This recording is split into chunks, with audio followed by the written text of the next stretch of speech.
Hello, and thank you for tuning in. This is Ingrid Karazinger. Welcome to my YouTube channel. If this is the first time you've been on it, I have a lot of great videos on here about different subjects for psychic development, so feel free to look around. Today I'm going to talk a little bit about psychic protection. When you start learning about psychic development, when you start opening that third eye, or maybe you're already sensitive and you've had a lot of experiences with the psychic realm, those beings on the other side. Maybe you're just an empath and you're sensitive to energy and other people. It's really important to, first of all, realize that you have your own space that belongs to you, and it is perfectly okay for you to say no, for you to say, this is my space, this is my line, this is my door, and close it when you need to. I think a lot of people that are empathic or sensitive by nature have kind of grown up or spent a long time feeling like these things are happening to them, as opposed to focusing more on the idea that you have a gift and that gift can be utilized at will.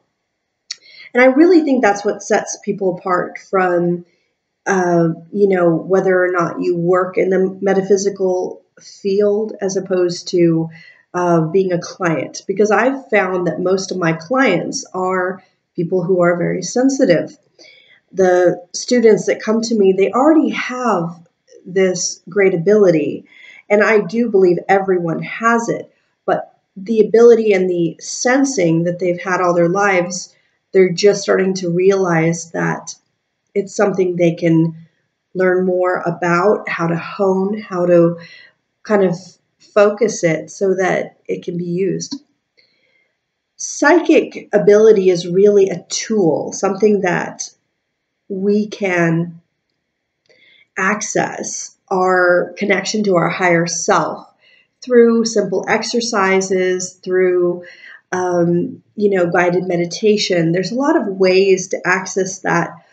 But when you start doing that, when you start opening yourself up to the realms out there, you want to make sure first that you're grounded and that you feel like you're in a place to explore without coming from a place of fear.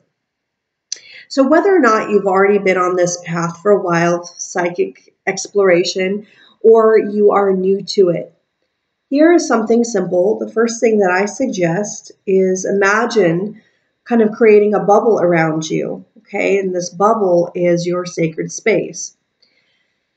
You can say in your mind's eye, only those for my highest good be here now. You may also call in or ask your angels to be with you, to be present, and your spirit guides, those for your highest good, to be around you, to support you. Then what you want to do is imagine a doorway in front of you. Imagine a doorway to that bubble.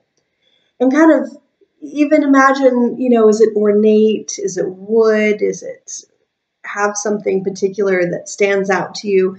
Kind of visualize that doorway so it becomes very real in your mind. Maybe it has a color, a certain kind of doorknob to it. And then at this point, you're going to learn how to open and close that door so that you realize you have control over that. When I'm ready to do a reading, when I'm ready to work with somebody, whether it's a classroom setting or one-on-one, I imagine kind of opening that door. And again, I have that bubble, whether it's for the whole room or all the people that have come to see me or my client. I create that sacred space first, and I open that doorway, say, okay, I'm ready to communicate. I'm ready to welcome in guests who are here for our highest good in order to better serve the person I'm working with. The focus here is the positive. It's important to think about what is it that you want to accomplish, to be more specific. So when I'm doing it, I say I want to be of service to this client. I want to be of service to my classroom. I want to find out what's going to help them get where they want to go or where they need to go. And that type of focus sets you apart from someone who's just simply receiving messages or randomly having entities come to you. You have to realize that it is up to you. There is no difference with those beings on the other side as there are people that walk around you. You wouldn't necessarily let a stranger just walk into your house or come around you and just start talking to you. Normally you would have a boundary there. Normally you would walk away or you would say something and set your boundaries. That is the same thing you need to do whether they are physical or not. When they are on the other side, you need to set your boundary.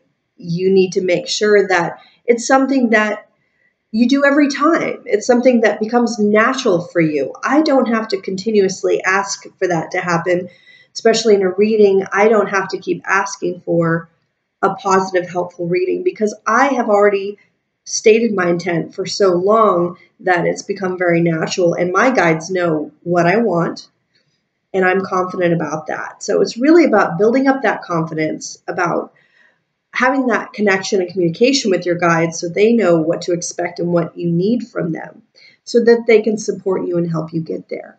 And that's really what you need to work toward, something that you really, after practice, you're going to find starts becoming more natural.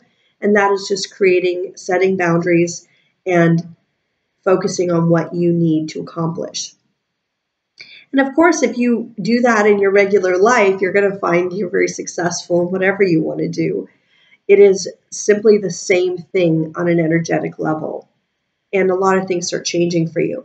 The empaths that come to me, the people that I find that are very sensitive like this, it's not just in this psychic world, the energetic world, that they're having these issues. You will see it manifest itself in their physical life. They have problems, whether it's with understanding what career they should be in or finding a job or having a hard relationship.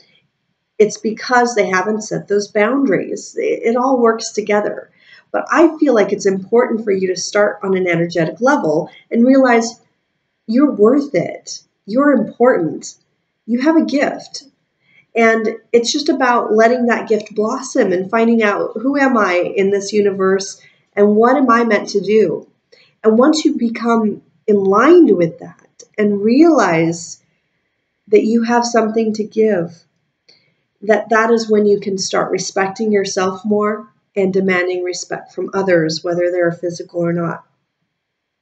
And everything's going to start falling into place. And others will manifest themselves to support you.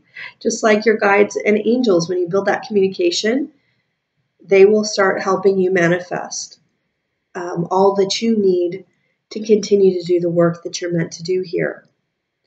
So I hope this is helpful to you. Remember, just try that exercise, that bubble and that doorway. And remember, this is something that is your spiritual right.